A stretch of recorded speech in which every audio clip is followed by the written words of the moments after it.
আ তুমি আর আমার কাছে পড়বা না? আসলে স্যার এই যে আম্মু তো একটু বাসায় টিচার ফিক্স করছে, তাই ভাবতেছি ও বাসায় বাসায় পড়বা। আচ্ছা, আচ্ছা। ঠিক আছে। এখন কি আর করার? বাসায় পড়তে চাইলে তো আর মানা করতে পারি না।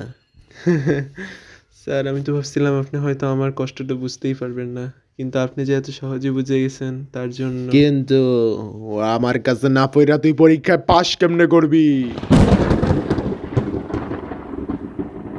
স্যার আপনি এগুলো কি বলছেন?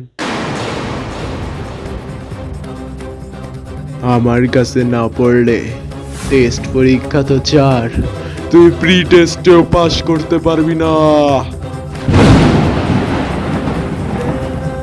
না, না, এটা পারে না। সবাই তোর উপর হাসবে, তুই একা ফেল করছিস। কোনো মেয়ে তোরে পাত্তা দেবে না। তোর নিজের মা তোর উপর লজ্জাবোধ করবে।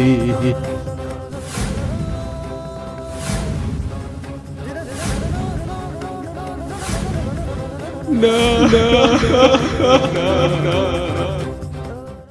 এখন বল, আমার কাছে পড়বি নাকি না? হ্যাঁ স্যার, পড়বো। ঠিক আছে, যা, আজকে তোরে ছুটি দিলাম। কালকে দেয়া ঠিক টাইমে আইসা পড়বি, নাইলে জি জি জি স্যার, বুঝছি স্যার, বুঝছি।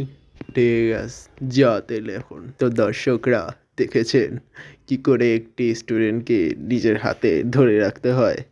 এরকম আরও টিপস পেতে চাইলে অবশ্যই সাবস্ক্রাইব করেন, লাইক করেন, শেয়ার করেন, কমেন্ট করেন, আরও অনেক কিছু। দেখা হবে নেক্সট ভিডিওতে। বাই।